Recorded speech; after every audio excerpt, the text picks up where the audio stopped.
The biting December wind whipped around the corners of the grand stone mansion, but inside the air was suffocatingly warm. It was a heat born not of the roaring fireplace, but of thick carpets, expensive perfume, and the cloying scent of smug satisfaction. Alex felt it press down on him the moment he stepped through the oversized oak door of his brother's home.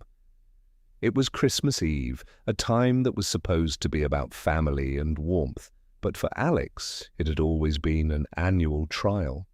His brother Mark greeted him not with a hug, but with a critical once-over. Mark was taller, broader, and dressed in a cashmere sweater that probably cost more than Alex's rent for 2 months. His smile was a perfect, predatory flash of white. "Alex, you made it? For a second there, I thought you'd gotten lost in that rust bucket you call a car." Jessica, Mark's wife, glided over, her diamonds glittering like shards of ice. She offered a cheek for a kiss Alex knew not to actually touch. "So good of you to come, Alex. The caterers are just setting up. Try not to get in their way." Alex clutched the simple, brown paper-wrapped gift in his hands.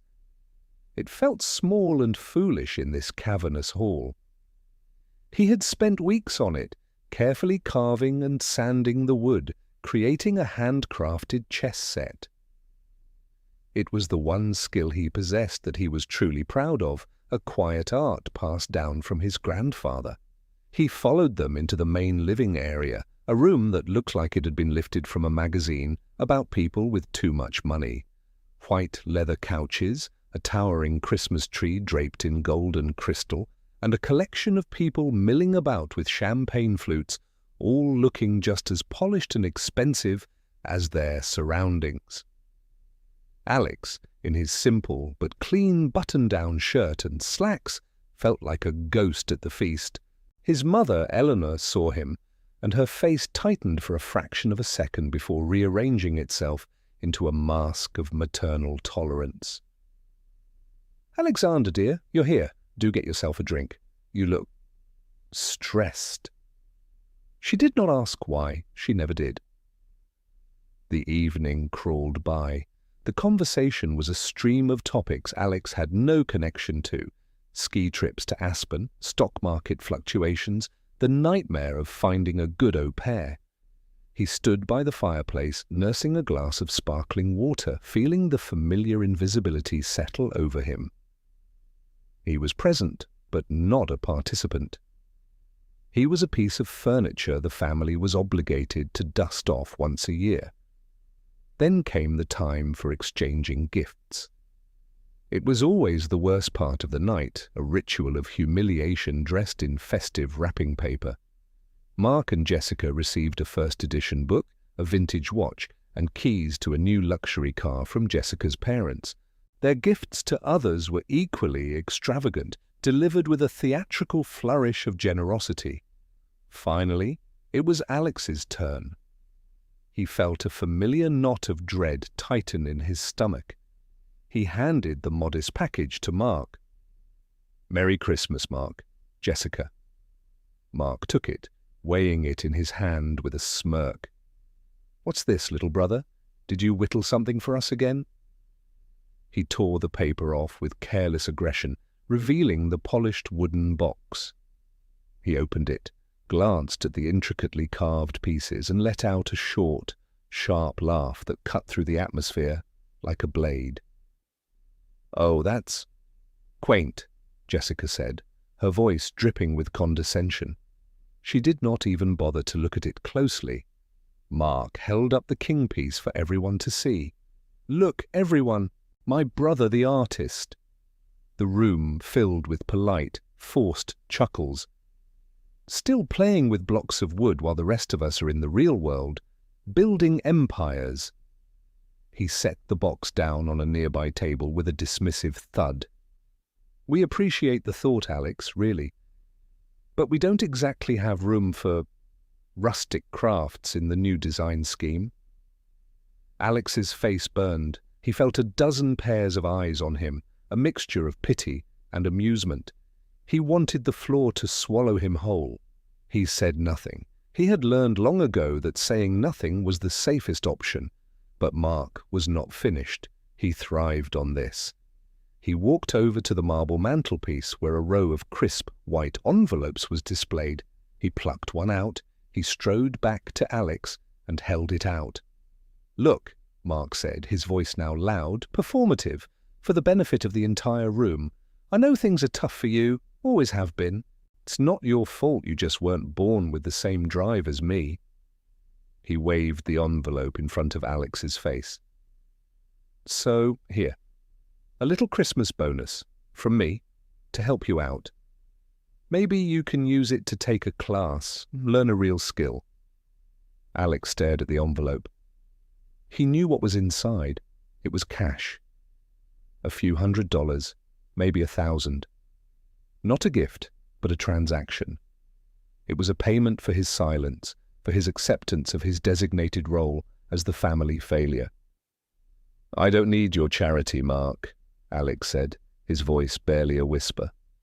Mark's smile turned cruel. "Oh, don't be proud, little brother. Pride is for people who can afford it." He laughed again, a sound that grated on Alex's soul. "You're the family failure, Alex. It's a sad fact, but it's a fact. We all know it. The sooner you accept it, the easier it will be for you. Now take the money." He did not just offer the envelope. He shoved it into the pocket of Alex's shirt. The paper crinkled against his chest, a brand of his humiliation. The room was silent now, watching the final act of the drama. Alex's hands clenched into fists at his sides. Every fibre of his being screamed at him to throw the money back in his brother's face, to scream, to break something. But he was trapped by years of conditioning, of being told he was less, of being made to feel small. He simply stood there, frozen in a sea of silent judgment. He had endured this for years, a lifetime really. Mark had always been the golden child. He was the one who got the top grades, captained the football team, and went to the prestigious business school. Eleanor had doted on him, celebrating his every minor achievement as a monumental victory. Alex, quiet and introverted, was always the afterthought. He was the shadow that proved how brightly Mark shone. His father had been different. He had seen Alex's quiet strength, his patience, his artistic soul. But his father had passed away a decade ago, leaving Alex without his only ally in the family. After that, the dynamic had solidified into its current, cruel form. Mark was the son, and Alex was a distant, forgotten planet. The years that followed his father's death were a blur of condescending remarks, backhanded compliments, and thinly veiled insults. When Alex started his own small woodworking business, working out of his garage, Mark had laughed. "A carpenter? How medieval. Let me know when you're ready for a real job." When Alex's business struggled in the first few years, Mark would make a show of slipping him money at family gatherings, always with a patronizing speech about how some people just aren't cut out for the pressures of success. He never offered real help, never offered a word of encouragement. His charity was just another weapon in his arsenal of condescension. Jessica was just as bad, if not worse. She came from old money and viewed Alex's working-class life with a kind of anthropological horror. She would talk about him in the third person while he was in the same room. "Mark, do you think Alex's apartment has proper ventilation? I worry about the fumes from all those wood stains." Eleanor, their mother, enabled it all. She saw Mark's success as her own. His massive house, his luxury cars, his beautiful wife, they were all reflections of her own superior parenting. Alex's modest life was in her eyes a personal failure, an embarrassing stain on the family's otherwise pristine image. "I just don't know where he gets it from," she would sigh to her friends. "Mark is so ambitious." This Christmas, however, felt different. It felt like a breaking point. As Alex stood there with his brother's charity money burning a hole in his pocket, something inside him, a thing that had been dormant for a very long time, began to stir. It was a cold, hard knot of anger. He finally looked up, meeting Mark's triumphant gaze. He pulled the envelope from his pocket. For a glorious second, Mark thought he was going to open it and thank him. Instead, Alex let it drop to the floor. It landed on the plush white carpet, a stark and lonely rectangle. Without another word, Alex turned and walked out of the room. He walked through the grand hallway, past the smirking portraits of Jessica's ancestors, and out the heavy oak door into the freezing night air. He did not look back. The drive home was a blur of headlights and swirling snow. The cold anger in his chest had solidified into a quiet, steely resolve. He was done. He was done being their punching bag, their charity case, their designated failure. He did not know how, but he knew that things were going to change. When he got back to his small, cluttered apartment above his workshop, the scent of sawdust and varnish felt like a comforting embrace. This was his world. It was humble, but it was his. It was honest. He sat down at his worn kitchen table and noticed a small, dusty box on the counter. It had arrived in the mail a few weeks ago, and in the rush to finish the chess set for Mark, he had forgotten about it. It was from the executor of his Uncle Robert's estate. Uncle Robert had been his father's younger brother, the true black sheep of the family. While Mark and Eleanor chased money and status, Robert had chased butterflies in the Amazon, studied ancient texts in forgotten monasteries, and invested in bizarre-sounding tech startups in the early days of the Internet. The family called him a drifter, a dreamer, a fool. They had ostracized him completely.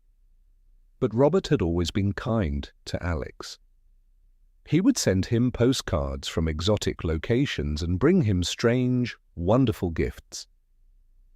He was the one who had encouraged Alex's love for woodworking, telling him that creating something beautiful with your hands was a magic that money could never buy. He had passed away a few months ago, alone in a small cottage on the coast. No one from the family had attended the funeral except Alex.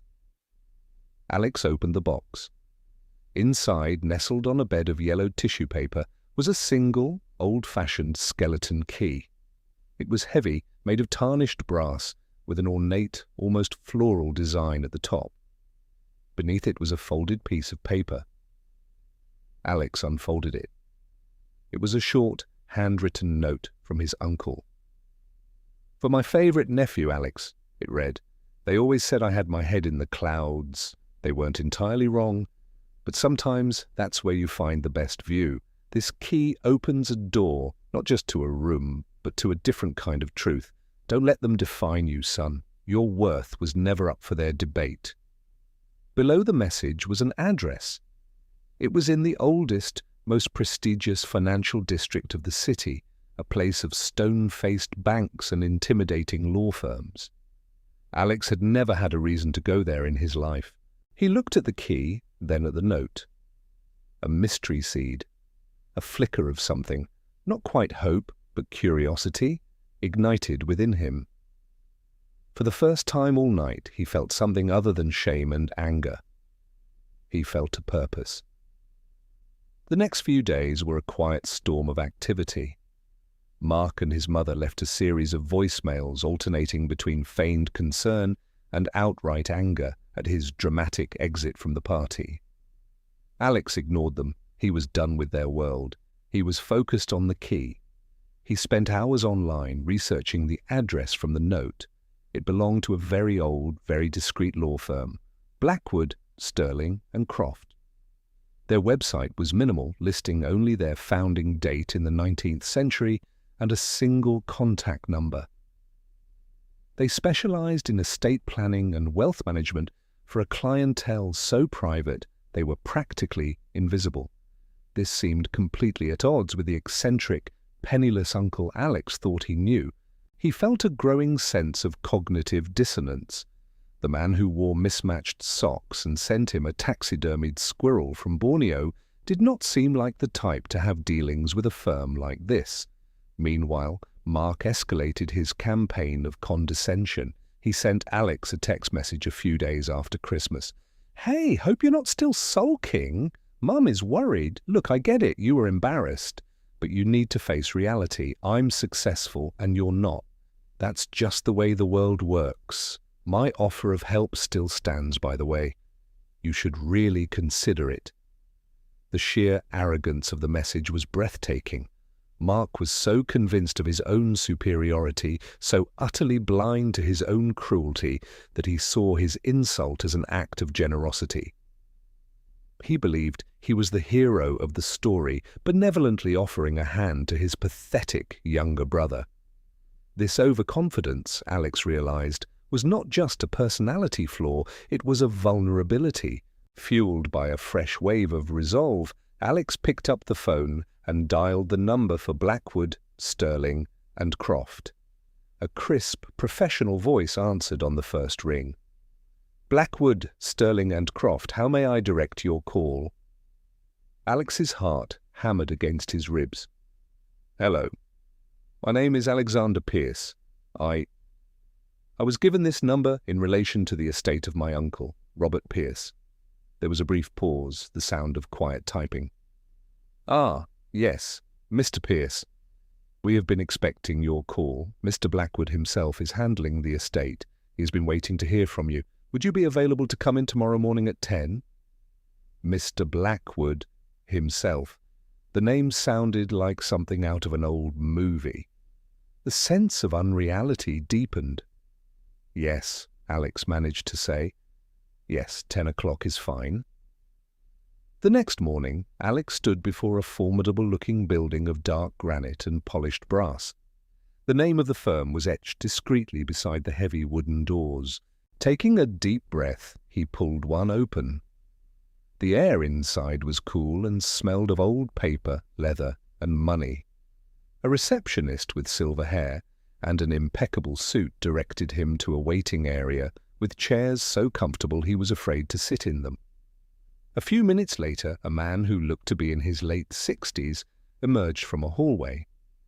He was tall and slender, with a shock of white hair and eyes that seemed to see right through him. "Mr. Pierce." "I am Arthur Blackwood. It is a pleasure to finally meet you. Your uncle spoke of you often." Alex shook his hand. It was a firm, dry grip. "He did?" Alex asked, surprised. "Oh, yes," Mr. Blackwood said with a small, wry smile. "You were, in his words, the only one in that nest of vipers with a soul."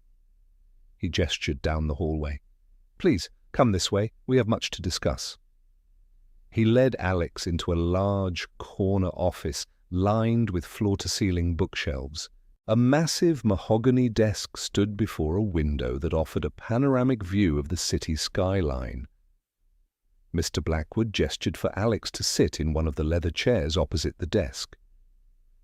"Your uncle was a very unique man, Alexander," Mr. Blackwood began, settling into his own chair. "To the world, and especially to your family, he presented the image of an eccentric wanderer with no worldly possessions to his name. This was a carefully constructed facade." He leaned forward, his expression serious. "The truth, Alexander, is that your Uncle Robert was one of the most brilliant and successful investors of his generation. He was a silent pioneer. He saw the potential in things no one else did. That little tech startup he mentioned to you once, it became the largest software company in the world. The strange patch of desert he bought in the 70s, it is now the heart of a major city's suburbs." Alex stared at him, speechless. This could not be real. His uncle, the man who lived on canned beans and wore shirts with holes in them? Mr. Blackwood seemed to read his mind.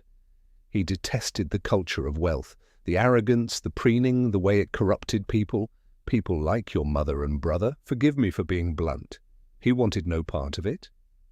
So he built his empire in the shadows through a labyrinthine network of trusts and shell corporations, all managed by this firm. He paused, letting the information sink in. He lived simply because he wanted to. His wealth was a tool, not an identity. And now, Alexander, it is your tool. Mr. Blackwood slid a thick, leather-bound portfolio across the desk. Robert has named you the sole beneficiary of his entire estate. Everything. The holding companies, the real estate portfolio, the stock holdings, the private equity funds. It is all yours. Alex's hand trembled as he reached for the portfolio. He opened it. The first page was a summary of assets. He scanned the columns of numbers, his brain struggling to process the sheer scale of them. The figures were not in the thousands or even the millions. They were in the billions, a number so large it seemed fictional. This can't be right, Alex stammered, his voice hoarse. Oh, it is perfectly right, Mr. Blackwood said calmly. We have managed it for 40 years. It is one of the largest private fortunes in the world, and it is now under your control. Alex felt a wave of vertigo. He gripped the arms of the chair to steady himself. He thought of Mark, of his condescending laugh, of the envelope of cash he had dropped on the carpet. The irony was so immense, so staggering, it was almost painful. His brother had called him a failure while living in a world unknowingly propped up by the very family he scorned. A sudden, chilling thought struck him. He looked up at Mr. Blackwood. My brother Mark, he works for Sterling Westwood Bank. It's a big investment firm. Mr. Blackwood's wry smile returned. Ah, yes, Sterling Westwood. A rather aggressive, highly leveraged institution. We are very familiar with it. He tapped a finger on the portfolio. If you turn to Section 7, subsection C, you will find a list of major equity holdings, and you will notice that the largest single shareholder of Sterling Westwood's parent company is a quiet little entity called the North Star Conglomerate. Alex fumbled through the pages. He found the section. There it was in stark black and white, North Star Conglomerate, owner of 38% of the bank's parent company, a controlling interest. North Star Conglomerate, Mr. Blackwood continued, his voice smooth as silk, is one of your uncle's primary holding companies. As of the moment you sign these papers, you, Alexander, will be the majority owner of the bank where your brother works. The room seemed to tilt on its axis. Not only was he wealthy beyond imagination, but he held his brother's entire career, his entire identity in the palm of his hand. The arrogant world Mark had built for himself was a house of cards, and Alex was now holding the table it was built on. Then Mr. Blackwood delivered the final, most devastating blow. We also took the liberty of looking into your brother's personal finances, as per a contingency your uncle established years ago. It seems his lifestyle is financed by an enormous mortgage on his home and a significant personal line of credit, both of which, through a series of acquisitions over the years, are now held by another of your assets, the Argent Capital Lending Group. Alex's mind reeled. He owned his brother's bank. He owned his brother's house. Mark had spent a lifetime making Alex feel small and powerless, all while his own inflated world was unknowingly dependent on the quiet, forgotten man he and his family had ridiculed. Mr. Blackwood watched him, his expression unreadable. Your uncle foresaw this. He knew your family's nature. He left specific instructions. The power is now yours, Alexander. The question is, what do you intend to do with it? For a long moment, Alex sat in silence, the weight of the revelation pressing down on him. He thought of every sneer, every patronizing comment, every act of performative charity. He remembered the sting of humiliation at the Christmas party, the feeling of utter worthlessness his family had so carefully cultivated in him for decades. The anger he had felt that night returned, but it was different now. It was no longer a hot, helpless rage. It was cold, sharp, and focused. It was the anger of a man who had just been handed a sword after a lifetime of being told he was not even worthy of a shield. He looked up from the portfolio and met Mr. Blackwood's gaze. The timid, deferential man who had walked into this office an hour ago was gone. In his place was someone else, someone harder, someone with a purpose. "Mr. Blackwood," Alex said, his voice steady and clear, "I want you to draw up a plan to dismantle my brother's world piece by piece. I want it to be surgical, I want it to be legal, and I want it to be absolute." A slow smile spread across Arthur Blackwood's face. It was the smile of a man who had been waiting a very long time for this exact moment. "I thought you might say that," he said. "Your uncle would be very proud. Let's get to work." The next few weeks were a blur of meetings, phone calls, and signatures. Alex spent most of his days in Mr. Blackwood's office, absorbing decades of financial history and corporate strategy. He learned about leverage, about hostile takeovers, about the delicate art of pulling a single thread to unravel an entire tapestry. He proved to be a surprisingly quick study. His meticulous, patient nature, honed by years of detailed woodworking, translated perfectly to the world of high finance. He saw the systems, the connections, the weak points. Mr. Blackwood was his guide, a seasoned general, teaching a willing soldier the art of war. The plan they formulated was a masterpiece of corporate vengeance. It was not a sledgehammer, it was a scalpel. They would not attack Mark directly. They would simply reclaim the assets that were rightfully Alex's, and in doing so, they would methodically erase the foundations of Mark's fraudulent life. The first step was quiet, almost invisible. Acting as the anonymous head of the North Star conglomerate, Alex instructed the board of Sterling Westwood's parent company to initiate a full-scale top-to-bottom audit of the investment bank. The official reason given was a desire to optimize efficiency and identify redundancies. The true reason was to put Mark's entire division under a microscope.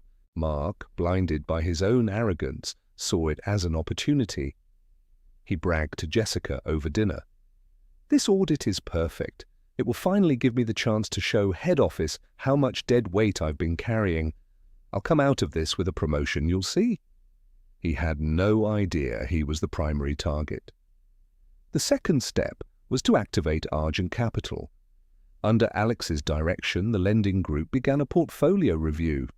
They identified Mark's massive mortgage as a high-risk loan, citing his debt-to-income ratio.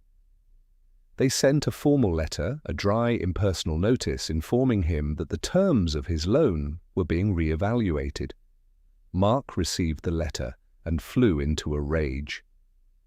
He called his personal banker, screaming about his status, his perfect payment history. The banker was apologetic, but firm. It was a new policy from the parent company. Their hands were tied. While the dominoes began to wobble, Alex maintained a facade of normalcy. He continued to work in his shop, the familiar rhythm of sanding and carving a calming counterpoint to the corporate storm he had unleashed. His mother called, her voice sharp with disapproval. "Alexander, Mark tells me you haven't returned any of his calls. This sulking has gone on long enough. Whatever petty grievance you think you have, you need to get over it. Your brother is a very important man with very important things to worry about." "I'm sure he is, Mom," Alex replied, his voice neutral. The dramatic irony was a secret, bitter pleasure. The first real crack in Mark's world appeared a month later. The audit at the bank was ruthless. The auditors, handpicked by Mr. Blackwood's associates, found what they were looking for, a pattern of high-risk, borderline unethical trades Mark had championed to boost his short-term numbers. Under the new, intense scrutiny, these trades were flagged as a major liability to the firm. Mark was called into a meeting with the board. He walked in expecting a commendation. He walked out with a notice of suspension pending a full investigation. His company phone was confiscated. His access to the building was revoked. He was stunned, disbelieving. He went home in a daze, trying to explain to Jessica what had happened. "It's a mistake," he kept saying. "A misunderstanding. Some idiot in accounting doesn't know how to read a balance sheet. I'll have it all sorted out by Monday." But on Monday, he received a formal letter of termination. The reason cited was gross mismanagement of client assets and reckless endangerment of the firm's capital. Panic began to set in. Mark's entire identity was tied to his job. He was Mark Pierce, the star investment banker. Without that, who was he? He frantically called his contacts, his mentors, the people he thought were his allies. No one would take his call. The word was out. He was toxic. Just as the professional humiliation reached its peak, the next blow landed. A certified letter arrived from Argent Capital. Due to his change in employment status, his mortgage was in default. The bank was exercising its right to call the loan. He had 90 days to pay the entire outstanding balance, a sum in the millions, or the house would be seized. The news shattered the fragile peace of their opulent home. Jessica stared at the letter, her face a mask of horror. "What does this mean?" she whispered. "Pay it all? We can't do that. We don't have that kind of money." "Of course we don't," Mark roared, his voice cracking with desperation. "The money is in the house. This is insane. It's a death spiral." They spent the next few weeks in a frantic scramble. Mark tried to find another job, but his reputation was in ruins. Jessica tried to leverage her family's connections, but her parents, seeing the impending financial disaster, suddenly grew cold and distant. They were happy to be associated with success, not with catastrophic failure. Alex watched it all from a distance, receiving daily updates from Mr. Blackwood.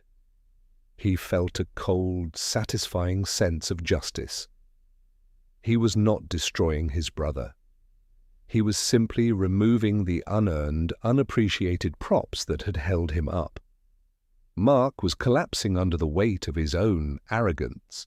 As the 90-day deadline approached, Mark's desperation reached its final, inevitable conclusion. He saw only one possible lifeline left: the family failure, the brother he had mocked and belittled, but who had always been too weak to fight back. The one person he thought he could still control. He drove to Alex's apartment. He had not been there in years.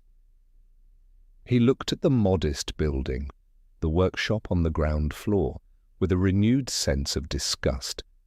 How could anyone live like this? He found Alex in the workshop, sanding a piece of cherry wood. The air was filled with the clean, sweet smell of it. Alex looked up as Mark entered, his expression calm as if he had been expecting him.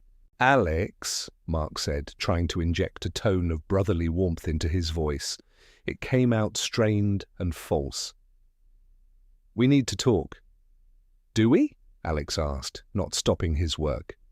The gentle rasp of the sandpaper was the only sound for a moment. Mark's composure began to fray. "Don't play dumb with me. I know you heard about what happened. The bank, it was a political hit job. And now the house. They're trying to take the house." Alex set down the piece of wood and wiped his hands on a rag. He looked at his brother, truly looked at him. He saw a man terrified, stripped of his power, his expensive suit looking rumpled and out of place in the simple workshop. He looked pathetic. "That's a shame," Alex said. The lack of sympathy infuriated Mark. "A shame! It's a catastrophe! Jessica is a wreck! This is our life, Alex. I need your help." He hated saying the words. They felt like acid in his mouth. "My help?" Alex asked, a slight, almost imperceptible smile touching his lips. "What could I possibly do? I'm just a guy who plays with blocks of wood. A family failure, remember?" Mark flinched as his own words were thrown back at him. "Look, I know I've been hard on you sometimes. It's just how I am, big brother stuff, but you're family. I need a loan, Alex, a big one. Just until I get back on my feet. Whatever you have saved up. I know it's not much, but anything would help." This was it. The moment Alex had been waiting for, the final, perfect convergence of his brother's arrogance and desperation. He leaned against his workbench, crossing his arms. The time for silence was over. "It's funny you should mention the bank," Alex began, his voice dangerously quiet. "Sterling Westwood. Did you know it's owned by a larger parent company? And that parent company is controlled by a single majority shareholder, an entity called the North Star Conglomerate." Mark stared at him, confused. "What are you talking about? What does that have to do with anything?" "And your house," Alex continued, ignoring him. "That beautiful, oversized monument to your ego. The mortgage wasn't with a normal bank. It was with a private lender, Argent Capital, a much bigger fish." "Get to the point, Alex," Mark snapped, his patience gone. Alex's smile widened. It was not a happy smile. It was cold and sharp as a chisel. "The point, Mark, is that a few months ago I inherited something. From Uncle Robert." Mark scoffed. "Uncle Robert? What, a box of his old hippie clothes? The man didn't have 2 cents to rub together." "That's what he wanted you to think," Alex said. "You spent 30 years calling him a failure, a dreamer, a fool. But what you didn't know was that he was a genius. He built an empire in secret, an empire of which I am now the sole owner." He let that sink in. He watched the confusion on Mark's face curdle into disbelief. "I own the North Star Conglomerate, Mark," Alex said, his voice dropping to a near whisper.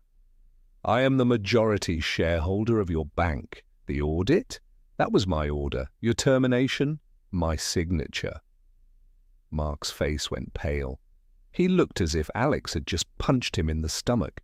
He opened his mouth, but no sound came out. "And Argent Capital," Alex went on, savouring every word. "That's mine too. I own your debt, Mark. I own your house. The foreclosure notice, that came from my desk." He pushed himself off the workbench and took a step closer to his brother. For the first time in his life, he was the one with all the power. He was the one looking down. "You spent your whole life treating me like dirt," Alex said, the years of repressed anger finally finding their voice. "You called me the family failure at Christmas and shoved charity money in my pocket to humiliate me in front of everyone. But what you didn't know was that your entire, fragile, arrogant world was built on a foundation of my family's money. My money." Mark staggered back, his face a mask of utter, soul-shattering horror. The world no longer made sense. This was impossible. His brother, his pathetic woodworking little brother, could not be the architect of his ruin. It was a lie. It had to be a lie. You're lying," he stammered. "This is a sick joke." Alex just shook his head slowly. "Was it a joke when you mocked the gift I spent a month making for you? Was it a joke when you announced to a room full of people that I was worthless? No, Mark, this isn't a joke. This is a consequence." The truth finally broke through Mark's denial. It was a devastating, crushing wave. He looked around the dusty workshop at his brother, and he understood. He had been so blind, so consumed by his own ego, that he had never once considered that the people he looked down on might have a world of their own, a strength he could not comprehend. He collapsed. Not literally, but his entire posture crumbled. The arrogance drained out of him, leaving behind a hollow, terrified shell of a man. "Why?" he whispered, his voice trembling. "Why would you do this?" "You should have taken the chess set, Mark," Alex said softly. "It was a beautiful set, but you couldn't see the value in it. You can't see the value in anything you can't put a price tag on. Now you have nothing. I think it's time for you to leave my workshop." Mark stared at him, his eyes pleading, but he saw no mercy in Alex's face. He saw only the cool, detached gaze of a victor. Defeated, Mark turned and stumbled out of the workshop, a ruined man walking away from the ghost of a life he once had. The aftermath was swift and total. The foreclosure on Mark and Jessica's house was finalized. They were evicted, forced to watch as all their expensive possessions were hauled away. They had to move into a small, cramped apartment, paid for by a loan from Jessica's now disgusted parents. Mark, unable to find work in finance, ended up taking a job as a used car salesman, a profession his former self would have sneered at with utter contempt. His swagger was gone, replaced by the desperate, hollow smile of a man trying to make a commission. Eleanor was horrified when she learned the truth. She called Alex, screaming, accusing him of being cruel, of being monstrous, of destroying his own family. Alex listened to her tirade patiently. When she finally ran out of breath, he spoke, his voice calm and final. "You had a choice, Mother. You could have had 2 sons. You chose to only have one. He was the family you cared about, so go to him now. He needs you." He hung up the phone and never spoke to her again. The great fortune did not change Alex. He did not buy a mansion or a fleet of luxury cars. He continued to live in his modest apartment above his workshop. The money, as his uncle had intended, was a tool, not an identity. He established the Robert Pierce Foundation, an organization dedicated to providing grants and support to struggling artists, inventors and artisans, the dreamers of the world. He funded community workshops, provided scholarships to trade schools, and ensured that hundreds of people with quiet, valuable skills would never have to face the kind of condescension he had endured.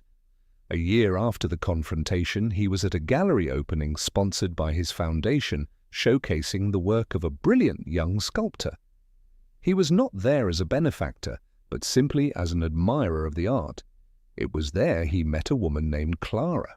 She was a high school art teacher with a warm smile and eyes that saw the world with kindness and curiosity. They talked for hours, not about money or status, but about the beauty of a perfectly joined piece of wood, the color of the sky after a storm, the joy of creating something new. She did not know he was one of the wealthiest men in the world, and he did not feel the need to tell her. She saw him for who he was, a kind, thoughtful man with talented hands and a good heart. It was a feeling more valuable than any number in a bank account. One afternoon, months later, they were walking through a park. Clara looked at him, her expression serious. "There's something about you, Alex. You seem so peaceful. So content in your own skin. It's like you fought a great war and won." Alex thought about her words. He thought about the grand, suffocating mansion, the cruel laughter, the lonely drive home in the snow. He thought about the old brass key, the dusty law office, and the moment he realized he was no longer a victim. He smiled, a genuine, unburdened smile. He took her hand. "I did," he said, "and I did. True wealth isn't measured in dollars or in the size of your house. It is measured in dignity, in self-respect, and in the quiet satisfaction of knowing your own worth." Alex had been the richest man in the room that Christmas Eve, long before the money ever cleared. His family, in their blindness, had just been too poor to see it.